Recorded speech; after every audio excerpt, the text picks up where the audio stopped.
Hello everybody, my name is TAWFIK Hamid and let me introduce myself first to you. I am a medical doctor, educationalist and former Islamic radical and reformer of Islam, and I started reformation and new interpretations to bring some element of peace in the world. I started this 40 years ago, before September 11th. Today I would like to introduce to you some concept. It's new in terms that it's online, but the concept is simply countering the ideology of Islamic radicalism, as I called it in my latest op-ed in the Wall Street Journal, countering radicalism in Brainistan, in the brain, in the mind, before it materializes into terrorism or radicalism. The vast power of the internet should be used effectively to counter Islamic radicalism ideology. Let me just start by giving more in-depth introduction about myself. I'm the author of Inside Jihad. As I mentioned, I'm educationalist, former medical doctor, former Islamic radical and reformer. Of our currently reform of Islam. I testified at the US Congress and European Parliament. I spoke at the Pentagon, FBI, Homeland Security, DNI, Princeton University, and many other universities. My op-ed pieces appeared in the Wall Street Journal, 6 pieces, Jerusalem Post, more than 30 pieces, Hudson Institute, and almost the most reputable and known Arabic newspapers, almost all of them.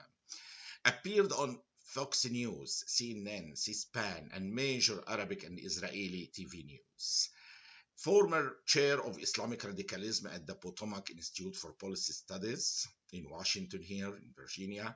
And I have millions of followers to my Facebook pages that aim at countering Islamic radicalism ideology.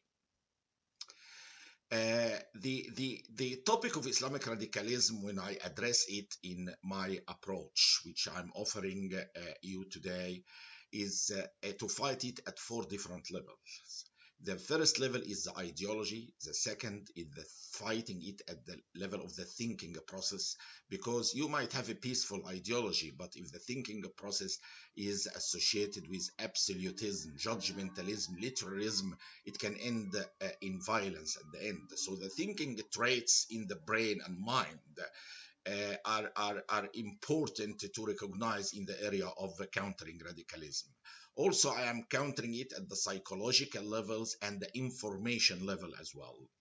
Let me give you some few examples of what I do and what I actually did in an experiment that I recently did, like a pilot study about using the internet and online power with effective educational tactics.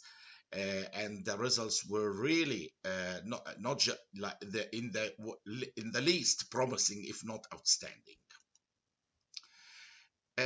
I'll give you a few examples, like how the ideology can make a difference. When I was young, for example, I read this verse, kill the disbelievers or the infidels wherever you find them. And it was interpreted to me by the radicals that I should fight actually anyone who does not follow Islam or does not follow Islam as they interpret it, because they are actually against peaceful Muslims as well. So later on, when I provide new interpretations for the Quran, which is part of what I am doing, is to provide different interpretations, I notice that the suffix "the" here can define the meaning and make it very specific to a specific group of people in the early stage of Islam. In Arabic language, if you use the or al, it specifies the meaning to a specific group. Like if I said to you, I am going to the White House, is different from going to a White House, completely different. So the same here.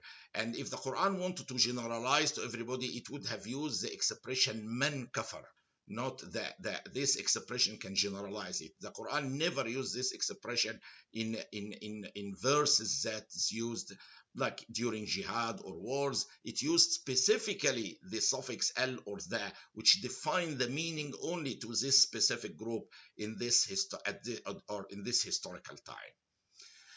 Also, I use cognitive psychology tactics which I actually am the developer of the multidimensional learning model, which was considered the first model in history to integrate cognitive psychology and memory studies in the field of education. I used it in a way to counter the thinking traits that leads to radicalism. For example, absolutism. When people become more confident 100% that they are the right ones and the others are the evil ones, the bad ones. I give a simple example. This was one of the slides that I used in my pilot study, that how someone, her name was Layla, sees this as an angel. Here is the angel, and someone called Hani is seeing it as from the other side as a Satan. And how once you flip or change the position of your of the slide upside down, you will see that both were telling the truth from their point of view. It doesn't talk about religion, but it makes people start to think that the other side may actually have a point, and I need to listen to him and listen to him with respect. He might be correct as well. When it comes to the effect of psychology, I did an experiment in the pilot study. I put this as a small short articles. Actually, I used many styles like articles, videos, slide presentations, questions. So one of the articles was about discussion with my Jewish friend, حوار مع صديقي اليهودي in Arabic, which initially I put it with some icons that were political, and the reaction was very angry, I can say, initially, and not many people shared or liked it initially. Significant good numbers, but for me, I always try to achieve better and higher.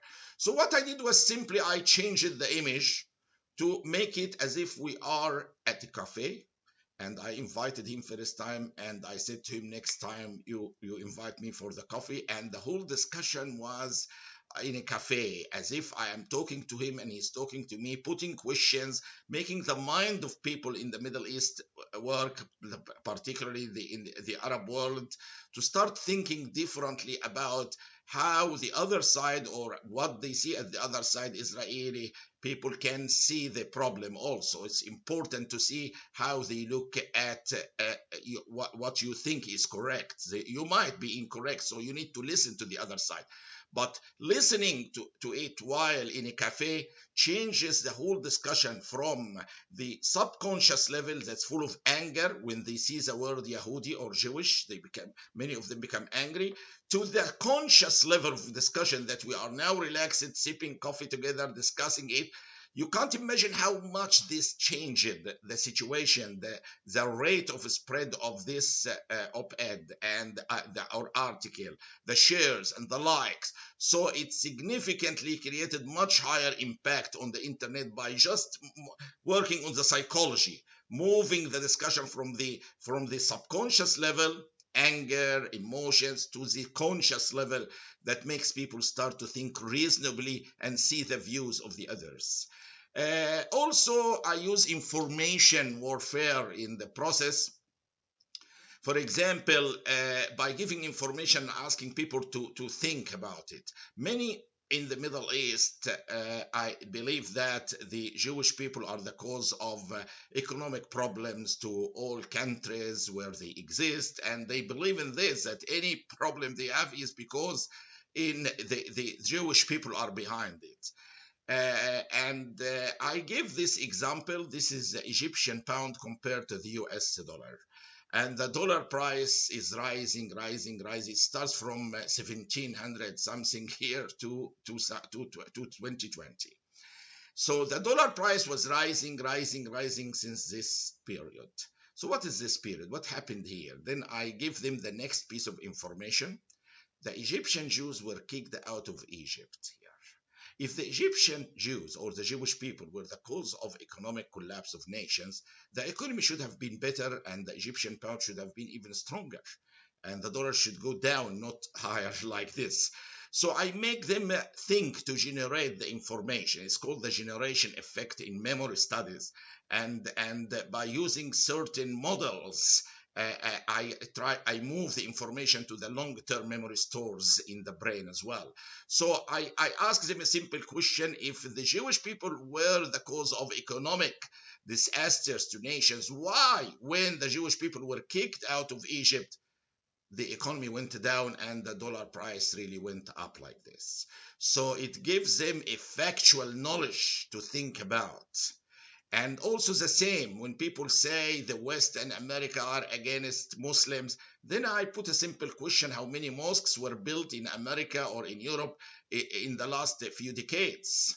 And let them reach the conclusions, or give them the fact. It is in thousands. If they were really discriminating against Muslims, why they actually allowed all this number of mosques to be built in their countries? I try to use effective educational content in this program, which I started this pilot study, and I would love to share the results at any time with whoever is interested. And I would love to take it further at much bigger scale, because it deserves really to be at a much bigger scale. I use effective cognitive psychology tactics to provide effective educational content. Like, for example, I use the spreading activation model, which how the information can be interconnected in the brain between this verse and this application and this fact. So try to interconnect the data together. It gives much better memory and learning. I use the generation effect, as I mentioned to you. I give them questions and let them think to generate the answers. This is considered the most effective way of education, the generation effect, when the person generates the fact. Rehearsal within critical 30 seconds. We need the process of attention to move the information from the eye or ear to the short-term memory. Then the brain needs rehearsal within critical 30 seconds to move this information from the short-term memory to the long-term memory stores. This activates certain calcium channels in the brain and helps to move the information that I give to the audience to the long-term memory scale. So by simply rehearsing the information, sometimes, depending on the case, within critical 30 seconds, I help shift the information to their long-term memory stores, which can provide much better and more effective educational content. So it's not just simply creating the content, but delivering it effectively to the human mind. By providing this, actually, I can say I use several approaches. Like, I empower the positive values in the Quran. There are many beautiful and positive values in the Quran, like la ikraha fi din, no compulsion in religion. And reinterpret verses that used to create violence by the radicals, like the one that I showed you, how suffix the before the word can make the huge difference and specify the meaning in history and time. Empower Abrahamic initiative values. I wrote many op-eds and it appealed to tens of thousands of people, and I created videos for this. Promote no-hide laws. I believe with the 7 no-hide laws, people can live together in peace. Support religious rights of minorities. Fight anti-Semitism. Promote women's rights. Fight slavery. Support religious freedom and stop violence. These are the targets of what I am doing, and I have been doing for a long period of time. Now let me just share with you one thing before I end this video. The aim of the video is to fight radicalism, but it has huge impact on other things as well. Like, for example, we tried military approaches for years and it didn't work. We spend trillions of dollars. So it has economic impact. It affects tourism and the economy in the Middle East by having this element of unnecessary violence. By ending radicalism or Islamic radicalism and its ideology, we will allow the whole area to flourish in the Middle East. We will allow peace to finally to happen. So this is my dream, actually, is by countering Islamic radicalism, we will save more money to direct it to better resources. We will use the effective power of the internet and huge power with effectively to change the way of thinking of many people from violence to peace. We will promote great values, and ultimately we will provide an atmosphere that allow economy to flourish and peace to exist. And finally, thank you so much, and I'm looking forward to further communication to see how we can take the initiative further. Particularly the initial results of the pilot study were extremely impressive, and I'm happy to discuss them in more details at any time.